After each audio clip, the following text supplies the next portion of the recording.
नमस्कार, सगरमाथा प्राइम समाचारमा स्वागत छ। म प्रसन्न ढुङ्गाना। नमस्कार, म जयन्ती पुडासेनी। सबैभन्दा पहिले मुख्य समाचार। आज थप 108 जना कोरोना संक्रमण पुष्टि। यो सँगै कुल संक्रमितको संख्या 16,531 पुग्यो। आज 139 जना निको भए। लकडाउनले बन्द भएका सार्वजनिक सवारी साधन सुरक्षा मापदण्ड अपनाएर चलाउने सरकारी निर्णय। कुल क्षमताको 50% मात्र यात्रु राख्न पाइने।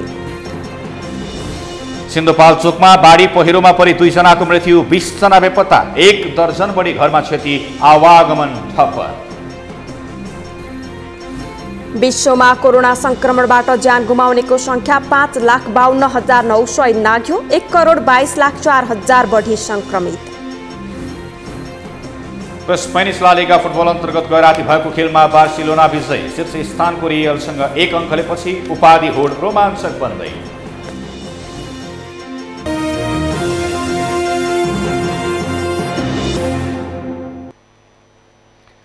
सगरमाथा प्राइम समाचार अब विस्तारमा। आज थप 108 जना कोरोना संक्रमित थपिएका छन्। यो सँगै नेपालमा संक्रमितको संख्या 16,531 पुगेको छ। पछिल्लो 24 घण्टामा 139 जना कोरोना संक्रमण मुक्त भएका छन्। एक रिपोर्ट। विगतका दिनको तुलनामा बिहीबार नेपालमा कोरोना संक्रमितको संख्या घटेको छ। बिहीबार 108 जनामा कोरोना संक्रमण पुष्टि भएको स्वास्थ्य तथा जनसङ्ख्या मन्त्रालयले जनाएको छ। काठमाडौँका 5 सहित देशभर 108 जनामा संक्रमण पुष्टि भएको स्वास्थ्य तथा जनसङ्ख्या मन्त्रालयका प्रवक्ता जागेश्वर गौतमले जानकारी दिए। गौतमका अनुसार नेपालमा संक्रमितको संख्या 16,531 पुगेको छ। त्यस्तै पछिल्लो 24 घण्टामा थप 139 जना कोरोना संक्रमण मुक्त भएका छन्। यो सँगै नेपालमा कोरोना संक्रमण मुक्त भई घर फर्किनेको संख्या हालसम्म 7,891 पुगेको छ।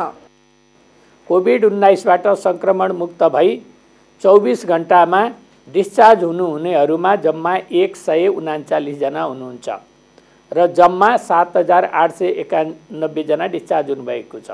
आजको पोजिटिभ विवरण: प्रदेश 1 मा 2 जना, प्रदेश 2 मा 9 जना, बागमती प्रदेशमा 12 जना, गण्डकी प्रदेशमा 18 जना, प्रदेश 5 मा 9 जना, कर्णाली प्रदेशमा 23 जना, सुदूरपश्चिम प्रदेशमा 35 जना गरी जम्मा 108 जना। 24 घण्टाको अवधिमा पीसीआर विधिबाट 4,588 जनाको कोरोना परीक्षण भएको छ। यो सँगै अहिलेसम्म 2,71,145 जनाको पीसीआर विधिबाट परीक्षण भएको छ। कोरोना संक्रमित 8,605 जनाको देशका विभिन्न अस्पतालको आइसोलेसनमा उपचार भइरहेको छ, जसमध्ये प्रदेश नम्बर 1 मा 196, प्रदेश 2 मा 2,024, बागमती प्रदेशमा 429 र गण्डकी प्रदेशमा 862 जना संक्रमित उपचाररत छन्। यस्तै प्रदेश नम्बर 5 मा 1,727, कर्णाली प्रदेशमा 405 र सुदूरपश्चिम प्रदेशमा 2,962 जना संक्रमित आइसोलेसनमा उपचाररत छन्। विगत 24 घण्टामा हाम्रा 25 वटा प्रयोगशालामा 4,588 जनाको रियल टाइम पीसीआर विधिबाट नमुना परीक्षण भएको छ। क्वारेन्टिनमा रहनुभएका व्यक्तिहरूको संख्या घटेर 24,425 भएको छ। आइसोलेसनमा रहेका संक्रमित व्यक्तिहरू एक्टिभ केसको संख्या 8,605 छ। अहिलेसम्म 24,425 जना देशभरका क्वारेन्टाइनमा छन्। बिहीबार धनकुटा कोरोना मुक्त भएसँगै 5 जिल्ला कोरोना मुक्त भएका छन्। अहिलेसम्म नेपालमा कोरोना संक्रमणबाट 35 जनाले ज्यान गुमाएका छन्।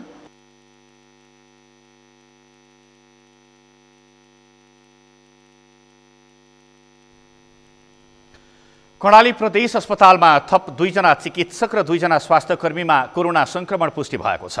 कोरोना विशेष अस्पतालमा 2 हप्ते ड्युटी सकेर 14 दिन क्वारेन्टिनमा बसेका 2 जना मेडिकल अफिसर, 1 जना स्टाफ नर्स र 1 जना सिनियर अहेबमा कोरोना संक्रमण पुष्टि भएको अस्पतालका निर्देशक डाक्टर डम्बर खड्काले जानकारी दिनुभयो। निर्देशक खड्काका अनुसार संक्रमण देखिएपछि उनीहरूलाई अस्पतालका आइसोलेसनमा राखिएको छ। यसअघि पनि असार 11 गते 2 जना चिकित्सकसहित 9 जना स्वास्थ्यकर्मीमा संक्रमण देखिएको थियो। उनीहरू आइतबार मात्रै कोरोना मुक्त भएर डिस्चार्ज भएका छन्। यसैबीच बुधबार कर्णालीमा थप 20 जनामा कोरोना संक्रमण पुष्टि भएको छ। यो सँगै कर्णालीमा कुल संक्रमितको संख्या 1550 पुगेको सामाजिक विकास मन्त्रालयले जनाएको छ। संक्रमित मध्ये 1291 जना डिस्चार्ज भएका छन् भने 6 जनाको मृत्यु भएको छ।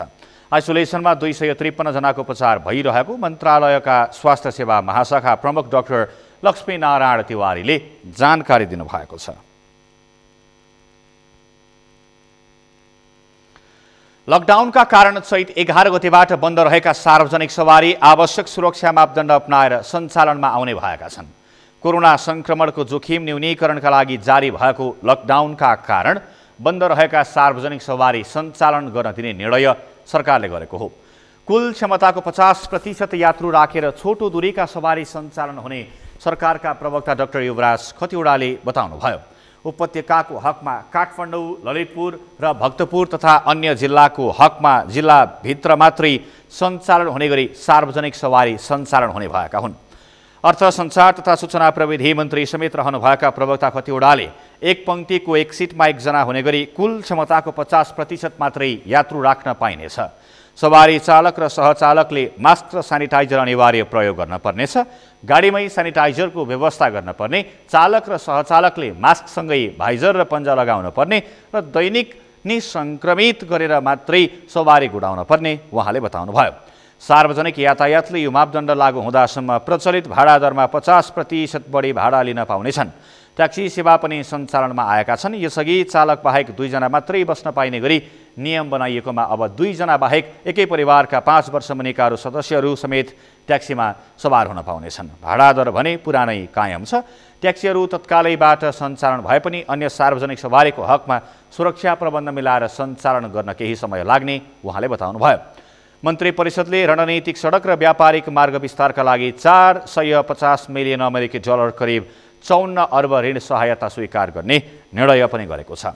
शहरी क्षेत्रको प्रशासकीय सुधार र पूर्वाधार आयोजनाको दिगो विकासका लागि विश्व ब्याङ्कले दिने 18 अर्ब सहुलियतपूर्ण ऋण सहयोग पनि स्वीकार गर्ने निर्णय भएको छ।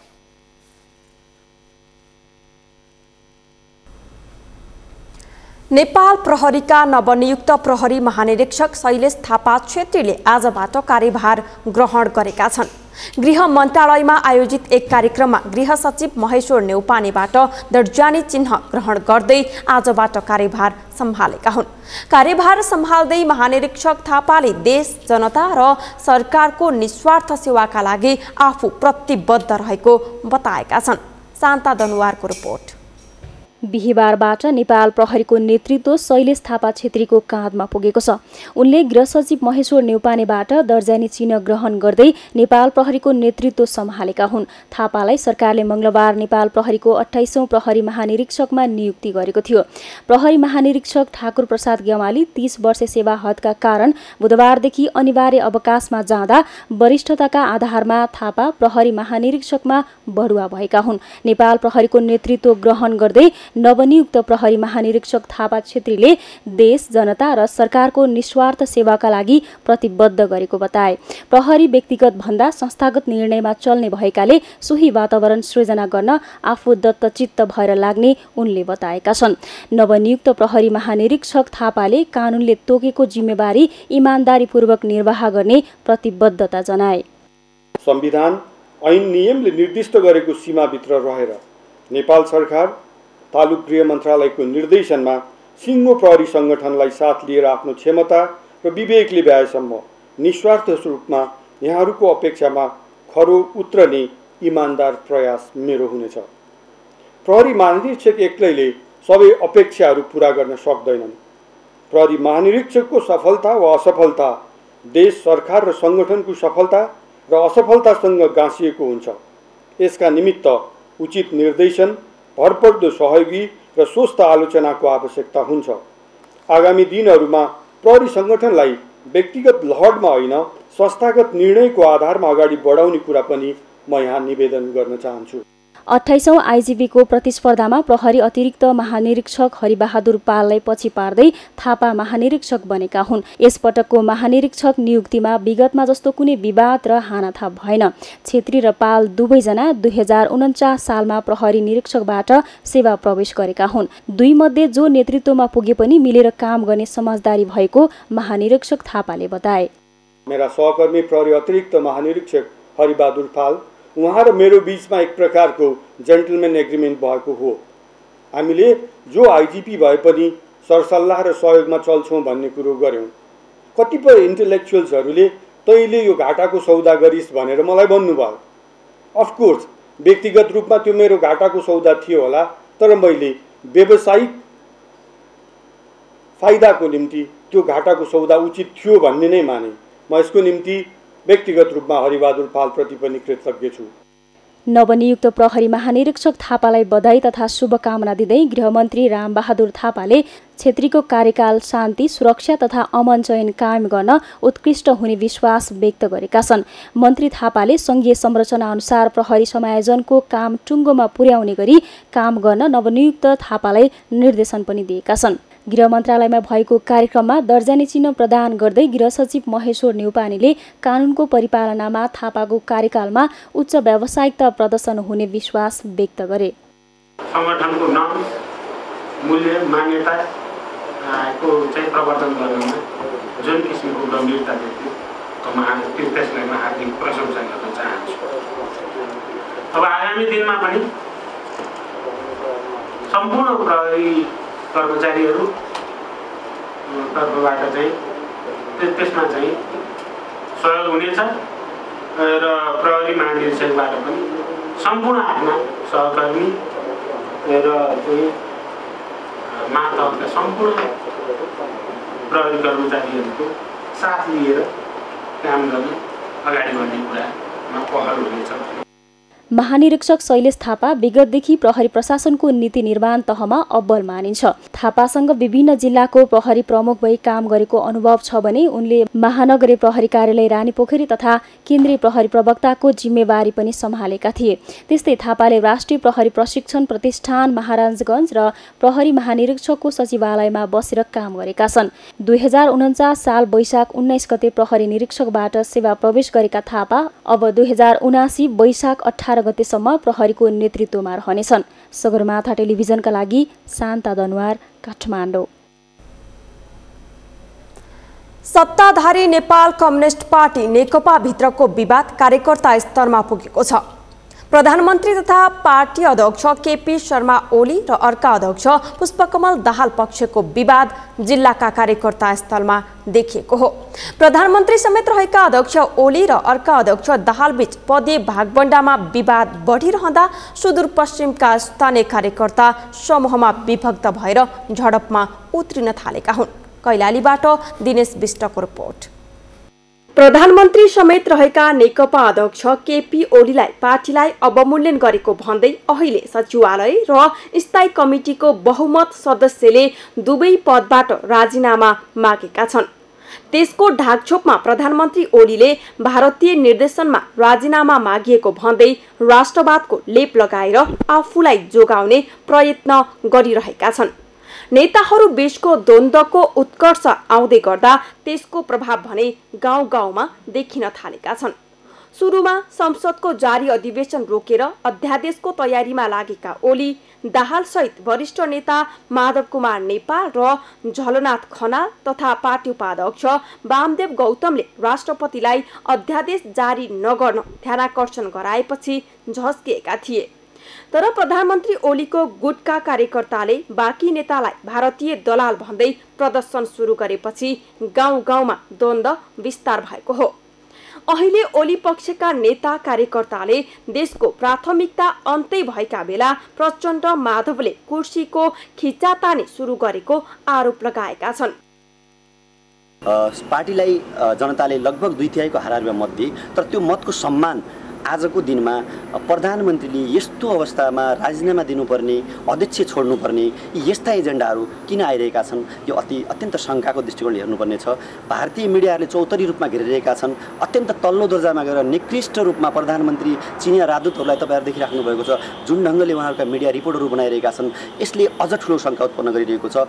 प्रधानमन्त्रीलाई यतिखेर राजीनामा दिने होइन, प्रधानमन्त्रीलाई अथवा यो सरकारलाई सबैले अहिले हातेमालो गरेर सहयोग गर्नुपर्ने बेला हो। र सरकारमा रहेको यो पार्टी एउटा प्रधानमन्त्री केपी ओलीको मात्र यो सरकार होइन, यो सरकार भनेको नेपाल कम्युनिस्ट पार्टीको सरकार हो। नेपाल कम्युनिस्ट पार्टीको सरकार भएको कारणले अहिलेका जो हिजो प्रधानमन्त्री भइसकेका व्यक्तित्वहरू हुनुहुन्छ, अहिलेका सिनियर नेता जसले आफ्नो पुरा जीवन सिङ्गो जनता र देशका निमित्त दिनुभएको छ, उहाँहरूले आफ्नो त्यो कुरालाई, विगतलाई पनि र उहाँको त्यो दायित्वलाई पनि सम्झेर अहिले पार्टीमा जुन ढङ्गको कामहरू भएका छन्, जुन ढङ्गका क्रियाकलापहरू भएका छन्, त्यसलाई तुरन्त रोक्नुपर्दछ। प्रधानमन्त्री ओलीको पक्षमा प्रदर्शनमा उत्रिएका युवाहरूलाई नेताहरूमाथिको व्यक्तिगत आक्षेपको कारण देखाउँदै दाहाल पक्षधर युवा समूहले अवरोध गरेपछि गत मङ्गलबार कैलालीको लम्कीमा झडप नै भएको थियो। केन्द्र तहमा भइरहेको विवाद अहिले स्थानीय कार्यकर्तासम्म पुगेपछि पार्टी फुटको सङ्केत गाउँ गाउँमै देखिन थालेको छ। यस्तो बेला ओली पक्षधरले प्रधानमन्त्रीलाई निरन्तर काम गर्न दिनुपर्ने भन्दै प्रदर्शन गरिरहे पनि दाहाल पक्षले भने पार्टीको नियम र निर्णय नमान्ने ओलीको संरक्षणमा उत्रिनुलाई नै दलालीको संज्ञा दिन थालेका छन्। पार्टी भन्दा ठूलो व्यक्ति हुन नसक्ने भन्दै उनीहरूले पार्टीको निर्देशन अनुसार प्रधानमन्त्री चल्नुपर्ने तर्क गरेका छन्। हाम्रो नेपाल कम्युनिस्ट पार्टी नेकपाले अहिले टुटफुट हुनु हुँदैन, हामीले जुटेर अगाडि बढ्नुपर्छ र हामीले जनतासँग जुन चुनावी एजेन्डामा चाहिँ गरेका बाचाहरू हुन् ती पुरा गर्नुपर्छ भन्ने मात्र हाम्रो एउटा उद्देश्य हो। त्यसैले हामीले पार्टी स्थायी कमिटीको मिटिङ चलिरहँदा अब केही हाम्रा साथीहरू माथिदेखि तलसम्म एकाएक व्यक्तिवादतिर केन्द्रित भएको कारणले गर्दा हामीले त्यस्तो हुनु हुँदैन। नेकपाको विवाद कार्यकर्ता स्तरमा पुगेर झडप समेत भइरहँदा स्थानीय अगुवाहरूले भने यो विवाद मनभित्र पुरानै भए पनि अहिले देखिएको बताएका छन्। यो पार्टी एकता मनबाट भन्दा बाहिरी देखावटी मात्रै भएको स्थानीय अगुवाको तर्क छ। पार्टी एकताको विषय आन्तरिक विषय भए पनि यस्तो बेला कुर्सीकै लागि झगडा गर्नु उचित नभएको नागरिकहरूको बुझाइ छ। विगतमा केन्द्र स्तरमा मात्रै देखिएको नेकपाको विवाद कार्यकर्ता स्तरमै देखिएपछि विवाद रोक्ने भन्दा बढाउने नेताहरूको सोचलाई स्थानीय स्तरमै विस्थापित गरिदिएको छ। अब सत्ता पक्षका मान्छेहरू पनि आधा आधा बाँडिएको अवस्था हो। यो देशका लागि दुर्भाग्य हो। बहुमतको सरकार पहिलोचोटि पहिले 2015 सालमा थियो होला, त्यसपछि यो पहिलोचोटि यत्रो ठुलो बहुमत दिएको सरकारले स्थायी रूपमा 5 वर्ष सरकार चलाउन नसक्नु दुःखद कुरो हो। यो गणतन्त्रका लागि वा प्रजातन्त्रका लागि पनि असोभनीय कुरो हो। अब उहाँहरूको झगडा केका लागि थियो? कुर्सीका लागि, भागभण्डाका लागि, सत्तामा भएपछि कमाउनु पर्छ भन्ने मनस्थिति भएको कारणले यी सबै विवादहरू उत्पन्न भएका हुन्। यसले नेपाललाई पनि फाइदा गर्दैन, नेपाली जनतालाई पनि फाइदा गर्दैन, स्वयं यो सिस्टमलाई, व्यवस्थालाई पनि फाइदा गर्ला जस्तो मलाई लाग्दैन। विगतमा केन्द्र स्तरमा मात्रै देखिएको नेकपाको विवाद कार्यकर्ता स्तरमै देखिएपछि विवाद रोक्ने भन्दा बढाउने नेताहरूको सोचलाई स्थानीय स्तरमै स्थापित गरिदिएको छ। झण्डै 2/3 मत दिएका जनता भने नेकपामा पद नछोड्ने र पदबाट हटाउने झगडामा पार्टी फुटसम्मका तर्क सुनेर अलमलमा परेका छन्। सगरमाथा टेलिभिजनका लागि कैलालीबाट दिनेश विष्टको रिपोर्ट। सगरमाथा प्राइम समाचारमा एकैछिन विश्रामपछि सिन्धुपाल्चोकमा बाढी पहिरोमा परि 2 जनाको मृत्यु, 20 जना बेपत्ता, 1 दर्जन बढी घरमा क्षति, आवागमन ठप्प। भूकम्पले क्षतिग्रस्त 5,07,623 घरको पुनर्निर्माण भएको राष्ट्रिय पुनर्निर्माण प्राधिकरणको भनाई। 2,02,643 घर पुनर्निर्माणको क्रममा र उदयपुरगढी गाउँपालिकामा पहिलो पटक बिजुली पुग्दै 5,000 घरधुरीमा बिजुली बाल्न 30 करोड 33 लाख रुपैयाँ खर्च।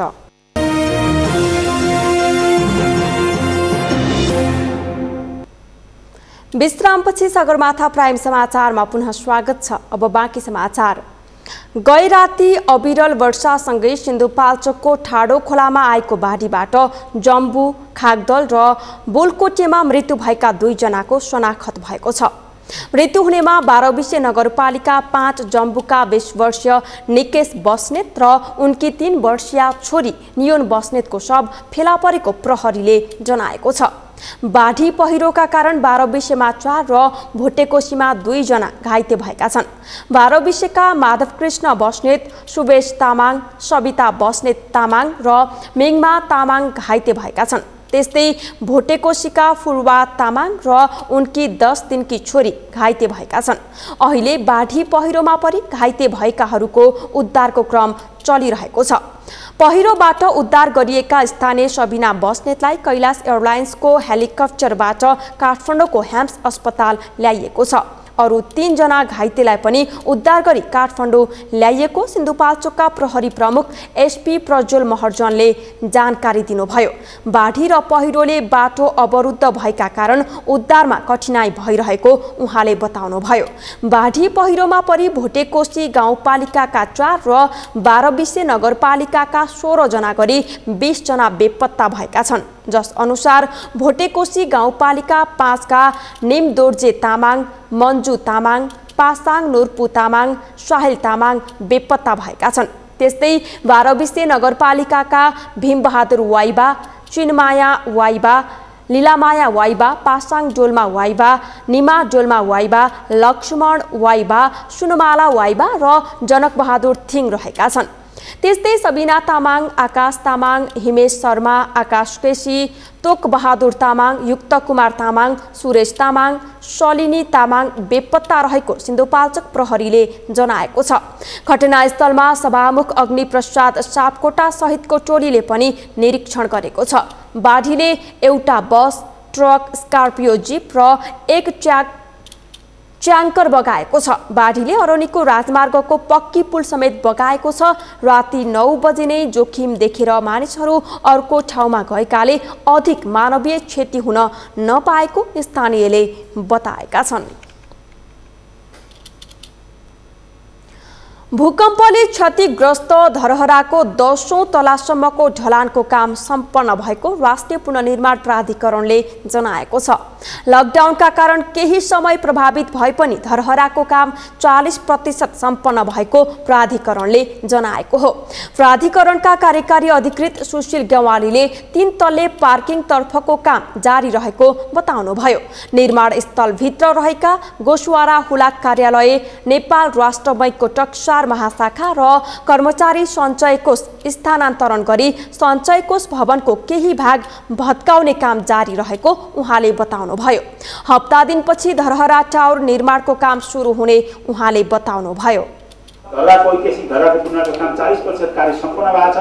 निर्माण स्थलभित्र रहेका गोसरा हुलाक कार्यालय, नेपाल राष्ट्र बैंकको टक्सार महाशाखा र कर्मचारी सञ्चय कोषको एउटा विशेष भवन जुन थियो त्यसलाई चाहिँ भत्काएर सार्ने काम पनि भएको छ। सञ्चय कोषको चाहिँ केही भाग चाहिँ अहिले पनि भत्काउँदैछ। हाम्रो चाहिँ केही भाग अलिकति बाँकी छ, भत्किराखेको छ किनकि त्यत्रो ठुलो बिल्डिङ भत्काउनु पर्दाखेरि त्यसले केही समय लिने खालको अवस्था भएको हो।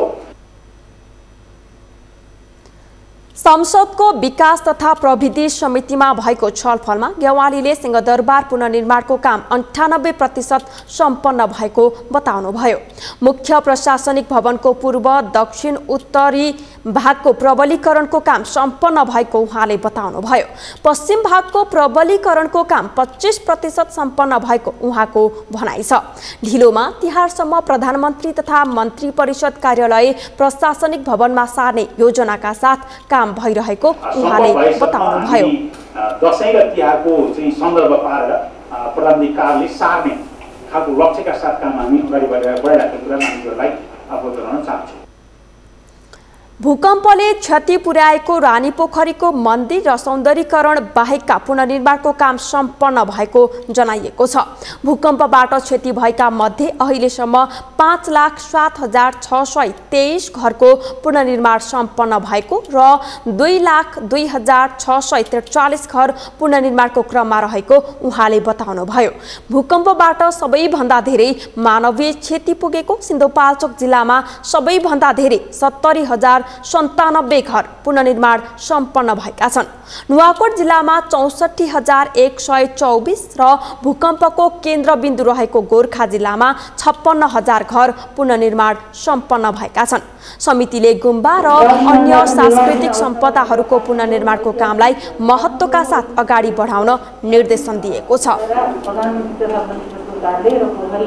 रानी पोखरी लगायतका स्थानहरूको समितिबाट एक संसदीय टोली बनाए उपयुक्त समयमा स्थलगत अध्ययन अवलोकन गर्ने, पुनर्निर्माणको क्रममा रहेका गुम्बाहरू र अन्य पुरातात्विक महत्त्वका संरचनाहरूको व्यवस्थापन गरी द्रुत गतिमा निर्माण कार्य अगाडि बढाउन समिति राष्ट्रिय पुनर्निर्माण प्राधिकरणलाई निर्देशन गर्छ। 402 गुम्बाको मर्मत सम्भारको काम भएको र पुनर्निर्माण गर्नुपर्ने 117 गुम्बा पुनर्निर्माणका लागि आगामी आर्थिक वर्षमा कार्यक्रम परेको प्राधिकरणले जनाएको छ। प्राधिकरणको म्याद आगामी पुसमा सकिँदैछ। भूकम्पबाट प्रभावित संरचनाहरूको पुनर्निर्माण सम्बन्धी ऐन 2072 मा नेपाल सरकारले आवश्यक ठानेमा 1 वर्ष थप्न सक्ने प्रावधान रहेको छ। 2072 वैशाख 12 गतेको भूकम्पबाट पूर्ण रूपमा क्षति भएको काठमाडौँको वसन्तपुर स्थित काष्ठ मण्डपको पुनर्निर्माण ढिलो गरी सुरु भए पनि अहिले भने निर्माण कार्यले गति लिएको छ। अहिलेसम्म करिब 7 करोड रुपैयाँ खर्च भइसकेको छ भने करिब 60% निर्माण कार्य सम्पन्न भएको काष्ठ मण्डप पुनर्निर्माण समितिले जनाएको छ। काष्ठ मण्डपको पुनर्निर्माणको काम काठमाडौँ महानगरपालिका मार्फत उपभोक्ता समितिले गरिरहेको छ। पुनर्निर्माणको काम विवादमा पर्दा 3 वर्षसम्म निर्माण कार्य सुरु हुन सकेको थिएन। तर काठमाडौँ महानगरपालिकाले 1500 वर्ष पुरानो मौलिक प्रविधि अपनाएर स्वदेशी सिप, पुँजी, प्रविधि र श्रमलाई प्रयोग गरी 3 वर्षभित्र बनाउने गरी 2074-75 को नीति तथा कार्यक्रममा समावेश गरेपछि भने पुनर्निर्माणको कामले गति लिएको हो। काष्ठ मण्डप पुनर्निर्माण समितिका अध्यक्ष एवं बागमती प्रदेशका सांसद राजेश साक्यले पुनर्निर्माणको काम करिब 60% सम्पन्न भएको बताउनुभयो। त्यस्तै पुरातत्व विभागले एस्टिमेट गरेको 19 करोड 88 लाख रुपैयाँ लागत भित्रै रहेर पुनर्निर्माणको काम सम्पन्न हुने पनि उहाँले बताउनुभयो। अहिलेसम्म काठमाडौँ महानगरपालिकाले झण्डै 10 करोड 50 लाख रुपैयाँ अनुदान प्राप्त भएको र करिब 7 करोड रुपैयाँ खर्च भइसकेको जानकारी उहाँले दिनुभयो। 50% भन्दा बढी 60% हामी सक्यो भनेर भनिरहेका छौँ। किनकि हामी पहिलो तल्लोको काम सकेर हामी दोस्रो तल्लामा जाने क्रममा छ। काष्ठ मण्डप पुनर्निर्माणका लागि चाहिने थाम, ढुङ्गा सबै व्यवस्थापन गरी तयार भइसकेको पनि साक्यले बताउनुभयो। पहिलो तलामा 96वटा थामको प्रयोग गरिएको बताइएको छ। उपभोक्ता समितिले नै पुनर्निर्माणको काम गरिरहेकाले स्थानीयबाट कुनै अवरोध नभएको पनि उहाँले बताउनुभयो। अहिलेकै गतिमा काम भए तोकिएको समय अवधिभित्रै निर्माण सम्पन्न हुने साक्यले बताउनुभयो। कोरोना भाइरसको संक्रमण रोकथामका लागि गरिएको लकडाउनको झापामा चरम उल्लङ्घन भएको छ। कोरोना संक्रमणको जोखिम अझै बढे पनि लापरवाही गर्ने क्रम भने रोकिएको छैन। यसले कतै महामारीलाई आमन्त्रण गरिएको त होइन भन्ने प्रश्न उठाएको छ। झापाबाट पूजन घिमिरे र शिशिर चमलागाईको रिपोर्ट। यो दृश्य हो झापाको बिर्तामोड स्थित यातायात कार्यालयको। आइतबारबाट सरकारले सबै किसिमको सवारी साधनको नवीकरण शुल्क तिर्न भन्दै निर्देशन जारी गरेपछि बिहिबार यातायात कार्यालयमा सवारी कर तिर्न भेला भएका सर्वसाधारणको भेला हेर्दा लाग्छ नेपालमा कोरोना वा अन्य कुनै पनि प्रकारको संक्रमण छैन। सरकारको कर तिराउने निर्णय पश्चात यातायात कार्यालयमा अत्याधिक भिड बढेको छ। कर तिर्न यातायात कार्यालय परिसरमा दैनिक हजारौं सर्वसाधारणको भिड लाग्ने गरेको भए पनि स्वास्थ्य सुरक्षाका उपाय भने अपनाइएको छैन। सामाजिक दूरी समेत ख्याल नगर्दा कोरोना संक्रमणले महामारीको रूप लिने जोखिम बढेको छ। सर्वसाधारणले जोखिम बढाउन सरकारी संयन्त्रले नै भूमिका खेलेको भन्दै आक्रोश पोखेका छन्। कर तिर्न बाध्य पार्ने तर स्वास्थ्य सुरक्षाको प्रबन्ध नमिलाउने सरकारको लापरवाहीले त्रास बढेको उनीहरूको भनाइ छ। यहाँको यो म्यानेजमेन्ट चाहिँ एकदम जिरो छ। यहाँ भनिरहेको छ कोरोनाको महामारीको बेला तपाईँले देखिहाल्नुभयो यहाँ सामाजिक दूरीको कुरा छ। सामाजिक दूरी कायम गर्नु भनेको छ।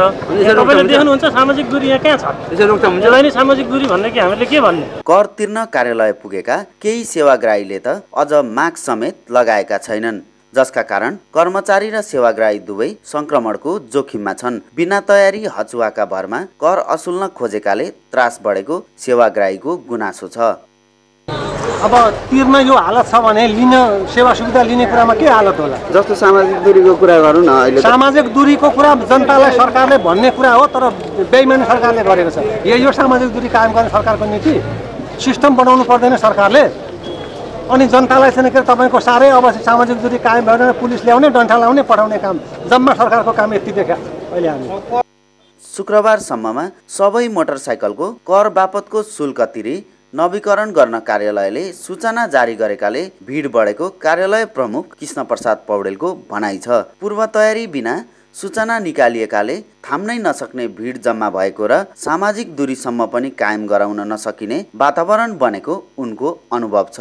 असाढी 21 गतेदेखि हामीले सेवा सञ्चालन गऱ्यौँ र चाहिँ अब हामीले चाहिँ यो 100 दिनमा जुन हाम्रो कामको चाहिँ जुन थुप्रेर बसेको थियो, अब त्यो एकैचोटि चाहिँ तपाईँले हामीलाई आइपऱ्यो र पनि हामीले यसलाई चाहिँ अब व्यवस्थित रूपले गर्न खोज्दै पनि अब यो भिडलाई चाहिँ हामीले नियन्त्रण गर्न सकेका छैनौँ। वास्तवमा हामीले जुन कोरोनाबाट बच्नको लागि चाहिँ हामीले जुन दूरी कायम गर्नु पर्थ्यो, जुन भिडभाडलाई चाहिँ गर्नु पर्थ्यो, यो चाहिँ एकदमै हामीले चाहिँ गर्न नसकेको अवस्था छ। लामो समयको लकडाउनका कारण सरकारी कार्यालय पूर्ण रूपमा सञ्चालनमा आउन नसक्दा सरकारी ढिकुटी रित्तिँदै गएको सरकारको दाबी छ। यस्तो परिस्थिति अन्त्यका लागि बढी भन्दा बढी कर असुल्ने नीति सरकारले लिएको छ। सरकारलाई नियम अनुसार कर तिरेर सहयोग गर्नु आम नागरिकको कर्तव्य पनि हो, तर कर तिराउने नाममा बिना तयारी हचुवा निर्णय गर्दा भिड जम्मा हुने र कोरोना महामारीले नियन्त्रण बाहिरको परिस्थिति निम्त्याउन सक्छ। एकातिर संक्रमण रोकथाम भन्दै लकडाउन गर्ने र अर्कातिर भिड जम्मा गरेर सामाजिक दूरी समेत पालना नगराउने सरकारी रवैयाले महामारीलाई नियन्त्रण गर्ने भन्दा पनि महामारी बढाउन सरकारी संयन्त्र प्रयोग भएको प्रतीत भएको छ। सरकारी कार्यालयले आफ्ना काम गर्दा समेत पर्याप्त तयारी सहित जोखिम नहुने गरी अघि बढ्न आवश्यक छ। सगरमाथा टेलिभिजनका लागि शिशिर चौलगाईका साथमा पूजन घिमिरे, झापा। उदयपुरको उदयपुरगढी गाउँपालिकामा केन्द्रीय प्रसारण लाइनका पोल तथा तार टाङ्ने क्रम सुरु भएको छ। बिजुली नपुग्दा सोलर जेनेरेटर, टुकी लगायतको सहयोगमा आफ्नो दैनिकी चलाउँदै आएका सर्वसाधारण बिजुली आएपछि जीवनस्तर परिवर्तन हुने भन्दै खुसी भएका छन्। उदयपुरबाट गणेश उप्रेतीको रिपोर्ट।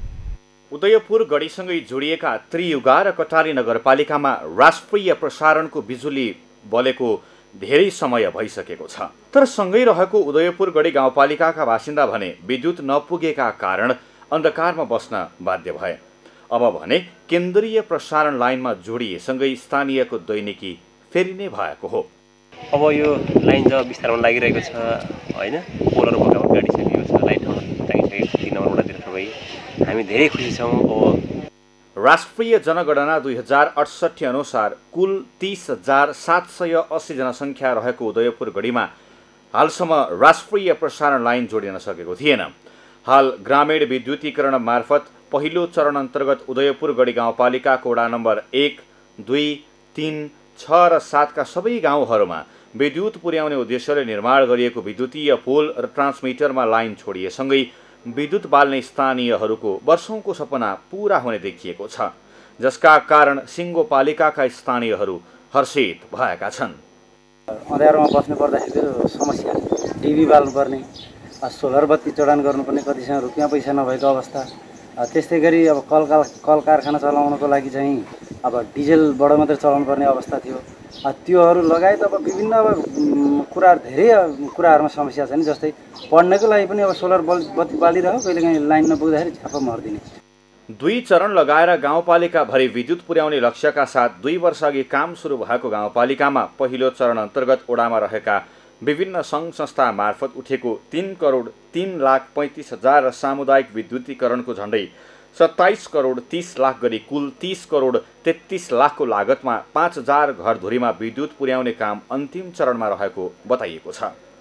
केही दिन अघि मात्रै राष्ट्रिय प्रसारणको परीक्षण प्रसारण सुरु भएको 5 वटा ओडाहरूमा हाल ट्रान्समिटर चार्ज गर्ने काम भइरहेको छ। ट्रान्समिटरमा कुनै खराबी नआए अबको 1 महिनाभित्र घर घरमा बिजुली बल्ने उदयपुर गढी सामुदायिक विद्युतीकरण समितिले जनाएको छ।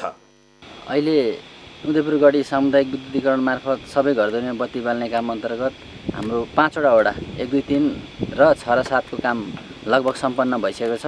त्यसमा चाहिँ हामीले ट्रान्सफर्मरहरू चार्ज गरेर मेन लाइनमा अहिले टेस्टिङ गर्ने काम भएको छ र 1 महिनाभित्रमा घर घरमा पनि बत्ती छोड्न सक्ने गरी काम अगाडि बढाइरहेको छ। 8वटा वडा रहेको उदयपुर गढी गाउँपालिकाका 8 वडामा एकैसाथ विद्युत पुर्याउने लक्ष्यका साथ काम सुरु भएको भए पनि विभिन्न कारणवश काम 2 चरणमा गर्न परेको पालिकाका जनप्रतिनिधिहरूको भनाइ छ। स्थानीय तह निर्वाचनबाट निर्वाचित भएदेखि नै विद्युतीकरण मुख्य लक्ष्य रहे पनि अन्धकारमुक्त पालिकाको अभियान बल्ल साकार भएको उनीहरूको भनाइ छ। त्यसमध्ये वडा नम्बर 4, 5 र 8 मा विद्युत नपुगे पनि ठेक्का लागिसकेकाले 1 वर्षभित्र विद्युत विस्तार हुने गाउँपालिकाको भनाइ छ। स्थानीय तहको जनप्रतिनिधि आइसकेपछि उदयपुर गढी गाउँले उज्यालो उदयपुर गढी गाउँपालिका बनाउने हाम्रो लक्ष्य थियो। त्यो अनुसार चाहिँ 5वटा गाउँ मतलब 5वटा वडा चाहिँ हाम्रो करिब कार्यक्रम 95% कार्यक्रम भइसकेको छ। अब 5% काम बाँकी रहेको छ। अब ती 5वटा वडा चाहिँ हामी दसैँभित्रमा नै प्रत्येक घरमा चाहिँ बत्ती बाल्न चाहिँ हामी सफल हुन्छौँ भन्ने हामीले आशा राखेर काम गरेका छौँ भने बाँकी रहेको 3वटा वडामा चाहिँ अब 1.5 वर्षभित्रमा नै हामी बत्ती बाल्ने लक्ष्यमा छौँ। अहिलेसम्म गाउँपालिकाको केन्द्र, सम्पूर्ण वडा कार्यालय, मुख्य बजार, नेपालटार, सरकारी कार्यालय, गैर सरकारी कार्यालयहरू पनि सोलर र जेनेरेटरका भरमा सञ्चालित छन्। सामुदायिक विद्युतीकरणको काम सुरु भएको 2 वर्षपछि विद्युतीय तारहरूमा विद्युत प्रवाह भएपछि स्थानीय भावी योजना बनाउन थालेका छन्। सगरमाथा टेलिभिजनका लागि उदयपुरबाट गणेश उप्रेतीको रिपोर्ट। बाँकेमा 5 लाख बिरुवा वितरण गरिने भएको छ। वन तथा वातावरण मन्त्रालयले यो वर्ष 5 करोड बिरुवा लगाई वृक्षारोपण वर्ष मनाउने महत्त्वाकांक्षी योजना अनुरूप बाँकेमा पनि वृक्षारोपणका लागि स्थानीयलाई बिरुवा वितरणको तयारी गरिएको हो। बाँकेबाट मधु पौडेलको रिपोर्ट। वन तथा वातावरण मन्त्रालयले आर्थिक वर्ष 2076-77लाई वृक्षारोपण वर्षको घोषणा गरे अनुरूप बाँके जिल्लामा 4,79,000 बिरुवा वितरण गरिने भएको छ। सङ्घीय सरकारको देशभर 5 करोड बिरुवा लगाउने घोषणा अनुसार बाँकेको डिभिजन वन कार्यालय लगायत यस मातहतका कार्यालयहरूले बिरुवा वितरण गरिरहेका छन्। जिल्लामा वितरण गरिने बिरुवाहरूमा 4वटा सामुदायिक वन तथा डिभिजन वन कार्यालयको मुख्य नर्सरी लगायत यस अन्तर्गतका उपवन डिभिजन कार्यालयहरूबाट पनि बिरुवाहरू वितरण हुँदै आएको छ। झन्डै 4,79,000 बिरुवाहरूमा 4वटा सामुदायिक वनहरूबाट 40,000 बिरुवाहरू हामी सम्झौता गरेका थियौँ र उहाँहरूले चाहिँ त्यो अनुसारको उत्पादन गरेर वितरण पनि कसैको वितरण सिद्धिसकेको अवस्था छ, कसैको वितरण भइरहेको अवस्था छ। त्यसै गरिकन डिभिजन वन कार्यालय यो बाँकेको जुन मुख्य नर्सरी लगायत यस अन्तर्गत 4वटा सब डिभिजन वन कार्यालयहरूबाट पनि झन्डै 2,84,000 बिरुवाहरू वनजन्य बिरुवाहरू चाहिँ उत्पादन भएर बिक्री अहिले जुन वितरणको चाहिँ प्रक्रियामा रहेका छन्। मुख्यतः ग्रामीण भेगमा रहेका बस्तीहरूमा बिरुवा रोपण गर्ने लक्ष्य लिएको डिभिजन वन कार्यालयबाट वर्षौंदेखि नै किसानहरूले बिरुवा लादै आएका थिए। तर त्यसरी लगेर रोपिएका बिरुवा हुर्काउने समस्या हुने गरेको कृषकहरूको दुखेसो छ। सधैँ लगेर गएको छ हजुर, केही बिरुवा त हुर्काइराखेका छु, बढी पनि भइराखेका छन्। अब जाग्दैन सर, लाग्नु त 2-4 सय लागिराखेका छु। अब त्यही 8-9 जाग्या हुनुन्, अब यो फोटो के जाग्छु नि हेरौँ। अब वन कार्यालयले बिरुवा त दियो हजुर, यसमा अब तिनी फलफुलको बिरुवाहरू प्रशस्तै गरिदिएपछि वन कार्यालयले राम्रो हुन्थ्यो होला जस्तो लाग्छ। अनि आफै सिँचाइ गरेपछि चैत वैशाखतिर बाँच्छन् सर, नत्र मरिहाल्छन् यस्तो।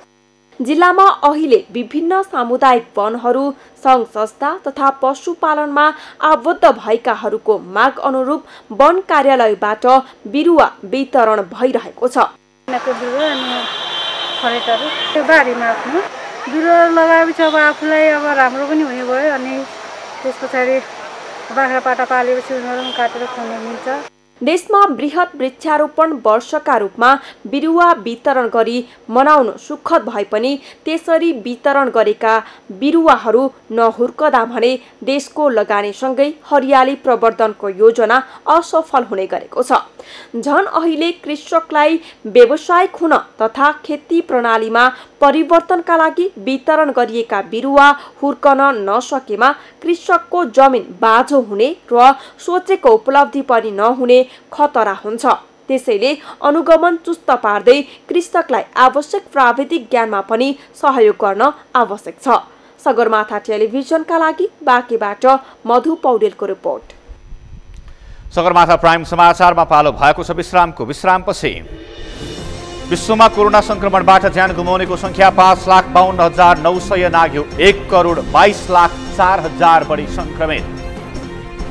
र स्पेनिस ला लिगा फुटबल अन्तर्गत गए राति भएको खेलमा बार्सिलोना विजयी। शीर्ष स्थानको रियलसँग 1 अङ्कले पछि उपाधि होड रोमाञ्चक बन्दै।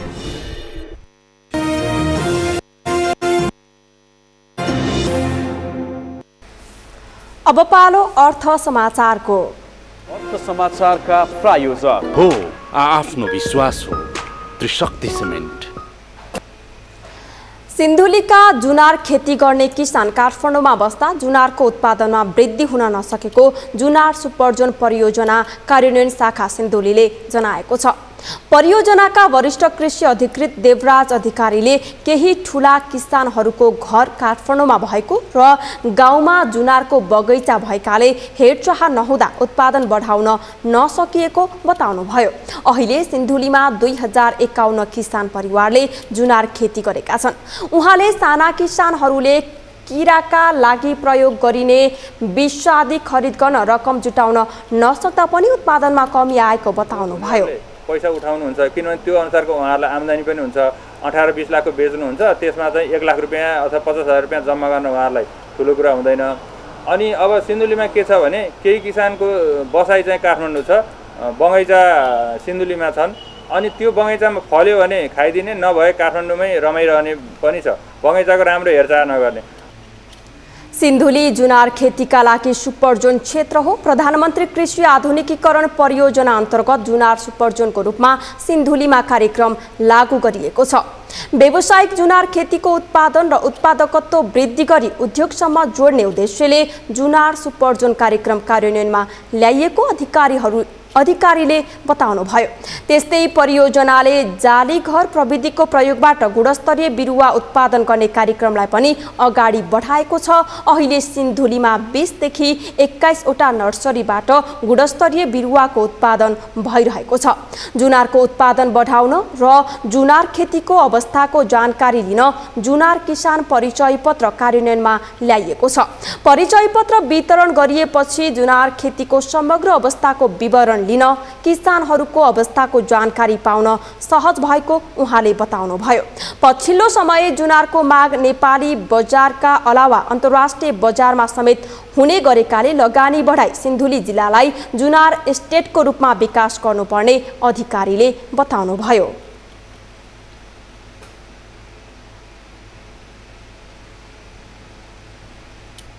अब मौसम सम्बन्धी जानकारी। समाचारको अन्त्यमा मुख्य समाचार फेरि एकपटक।